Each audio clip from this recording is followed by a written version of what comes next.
Hey everyone, welcome back to my channel. My name's Nathan Hartley, Invest in You. And today I want to talk to you guys about the three platforms that I invest in. I invest with M1 Finance, Robinhood, and Charles Schwab.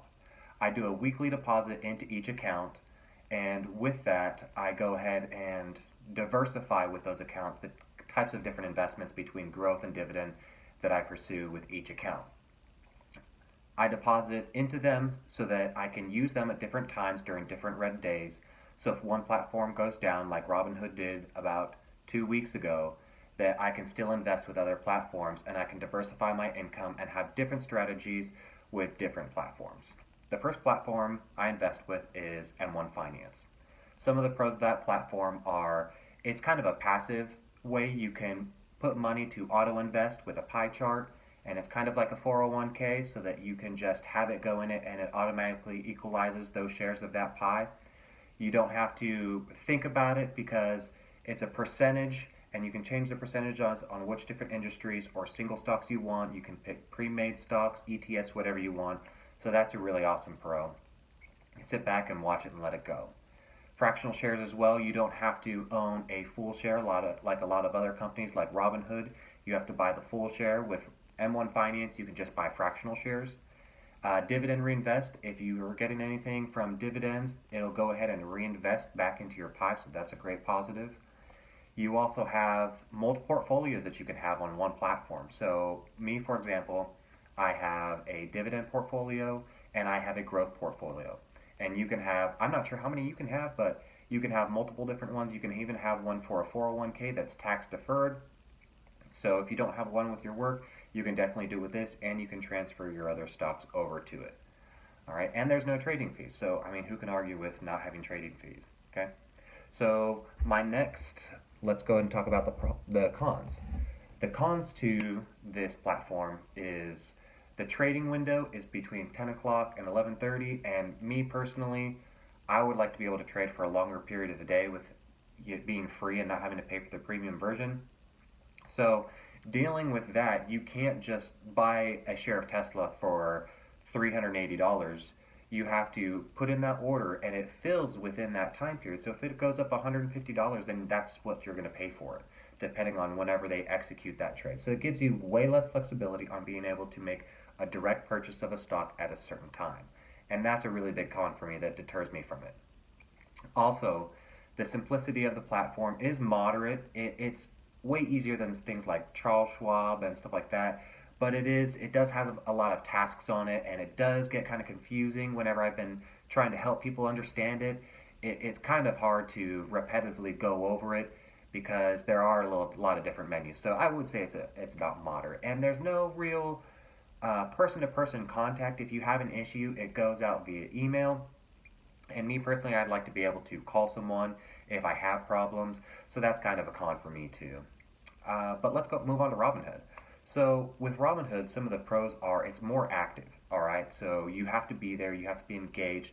There's no dividend reinvesting, so you're going to be the one if you get dividends that you have to go back in and you have to buy it. Sometimes that's a pain in the butt whenever you get it and you wish you could have gone right back in and it was at a lower price because the upward trend of the market is upward generally. So I think it's a definite pro that you're able to be more actively involved. It's a very simplistic platform. I mean, I think it was definitely designed for millennials. It's very easy to read, good information, simple graphs, simple operation. It is just amazing. All right.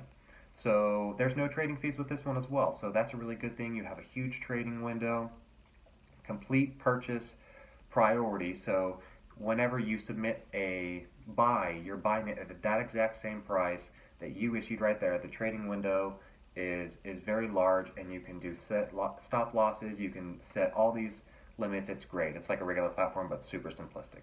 All right. Some of the cons with Robinhood are there's no dividend reinvestment, and fractional shares. You have to buy the full share.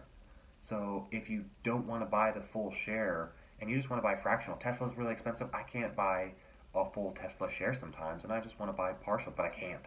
And that's going to be released to people later on this year, but it would be nice if we could get fractional shares with everyone at the same time, right? Another one of their negatives is just like with M1 Finance, they're a new company. They don't have the customer service where you can just call someone.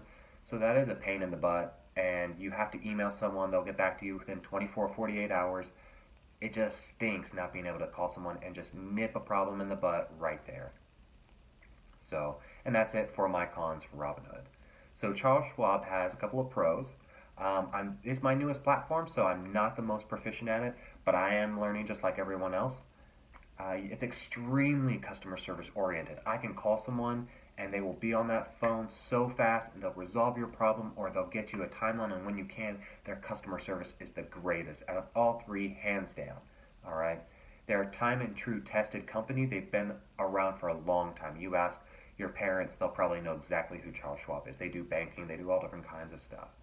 There are also no trading fees with them, and I believe that Robinhood has kind of set that standard and have moved Fidelity and a lot of these other companies to low to almost no commission trading fees, which is great. Also, there's something on Charles Schwab that you can have. I have my M1 Finance, both accounts showing on there, and their balances, and what I own in each one. I also have my Robinhood account, and I believe they refresh about weekly, but I can kind of track everything that's going on in those accounts, which is really cool to see all my balances on one. I really, really like that feature. I would say the only con that I can think of right now with Charles Schwab is the fact that it's a little complicated, you know? They don't have the simplicity. Maybe it's just that I'm so used to it, but it would be nice to be able to go into the platform, see exactly what you're wanting to do, and not have to click around through 15 menus to get one task done. Well, thank you guys for listening. If you guys enjoyed my video, please give me a like. Leave me some comments down below if you want to hear about some more videos or stocks, and subscribe if you want to be included in the next content push. Thank you guys. Have a good one.